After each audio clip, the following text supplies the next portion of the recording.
Hi, my name is Ken Lasserson. I wrote the Microbiome description website, and I want to take a look at a revision I did dealing with symptoms associations. Symptoms association tends to be a bit of a complex, many possible paths down. What I had up there I wasn't totally happy with, both for the ease of understanding and for the predictive ability. What I'm showing here is the first step. I got a second step, which is a bunch of recalculations, but I think what is there is going to be sufficient for most people until the numbers are a little bit more accurate. But let's look at it. It's sitting there on the research features page, and we have a total of 6 items to take a look at. So I'm going to quickly go into each one and do a little bit of verbal thing. All of them are behave the same. So bacteria, symptoms. And you go up here and you select whatever symptoms you're interested in. There are 72 here, and that means there are 72 people who have marked that who used the Biome Site Lab. It is now lab specific, which means you have better, more accurate predictability. That's one of the major changes I did. And now what we have down here is the name of bacteria. You can of course sort them whatever way you want. But what we basically have is the average percentile for everybody with this condition or this symptom is 24 percentile. In other words, pretty much low bottom. You're sitting at 3.5 percentile, which implies that this bacteria is, you want to increase it to a higher level if you can. You could sort out here and say, okay, family, what family? Average percentage is 50, you're 61, you don't have a matchup. So it's not a contributor to it. And the reason I mentioned the word contributor is different combinations of bacteria can cause the same thing. And what you want to do is figure out which one of the ones that you have are the likely contributors.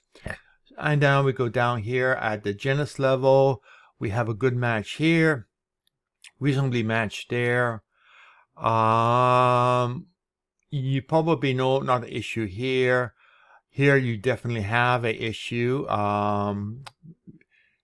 Generally people with this condition are low, and you're very low. Another one, again, a match.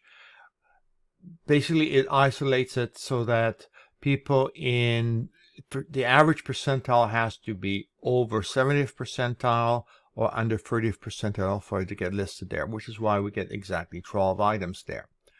And that's basically it. So if you change samples, it will automatically recalculate, or if you change things like code extremities, it will come back and shows the association. I have a note for the statistical incline here, which basically says that, okay, if you want to calculate the odds, you have to take a look at just 58 and say, okay, 56. So almost everybody is reporting it.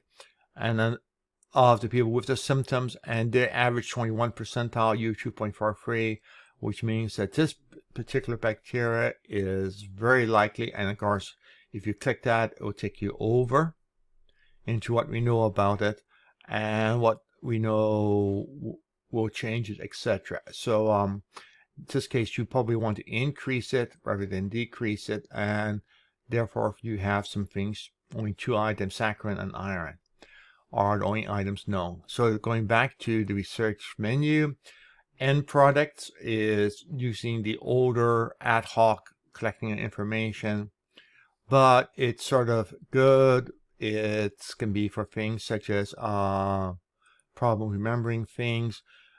Again, percentiles are low on matching. As you can see, almost every single one, there's agreement. So these end products seems to be representative of people with this issue, and also representative of what you have. So in other words, If some of them are available as supplements or whatever, you can go there again.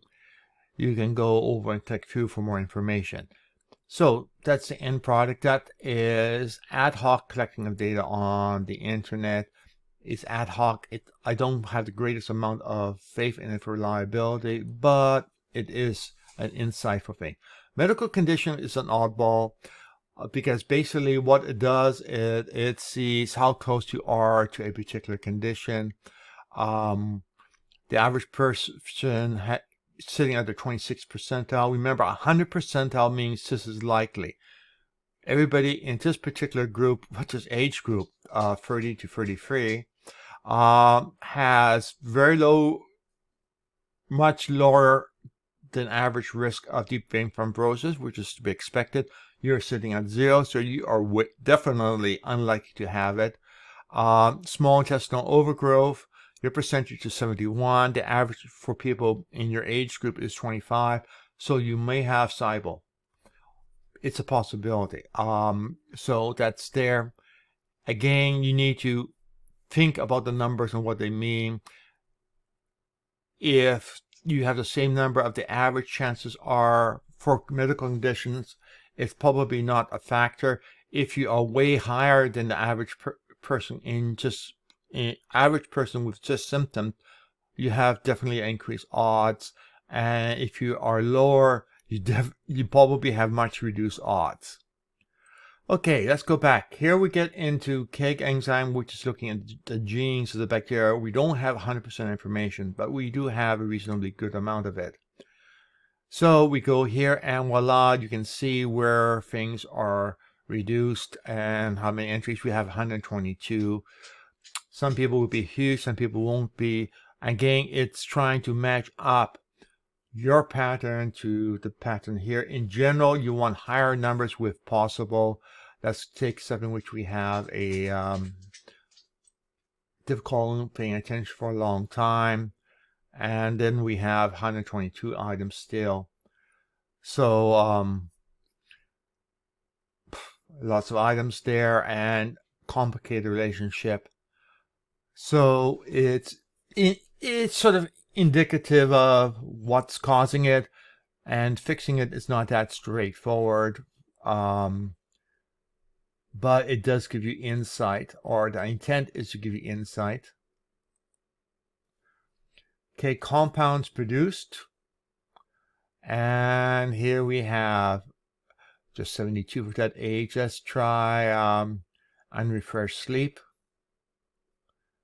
And we have 62, we have less, and you can see what the numbers are, and this person has unrefreshed sleep, and you can see the percentiles are generally there. We have a few exceptions where definitely he has not the typical pattern, but a lot of the items there, you see a very close pattern there for it. So it gives you insight into what it is. You do have lots of items to take a look at and understand. And we can go back and consumed, and the same thing. And we have 416 items there.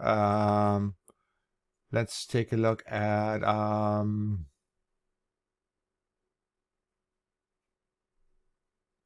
what do we have? Let's go and refresh sleep again. And then we have the things. So we see the average percentage of people here is low, and the here, and again, if you click here, you see what is high. So these are things which tend to be high in people with unrefreshed sleep. And guess what? You are matching pretty much down the pipeline. So it becomes real interesting, because it doesn't say that it's this substance. It says, hey, this group of things, what you have matches the pattern, and the pattern is very significant, or potentially is. Again, you need to go over and take a look at the details of things and go. Some cases you hit some oddball things, but that is a long lecture by itself, and I'm not going to go there. But that's basically it. So we have these things for you to go and explore with and see what the association is. These will generally provide you with too much information. This gives you specific items which you may want to see about changing the particular bacteria, and products could be helpful for helping to decide on supplements if they are available. Okay, so that's it.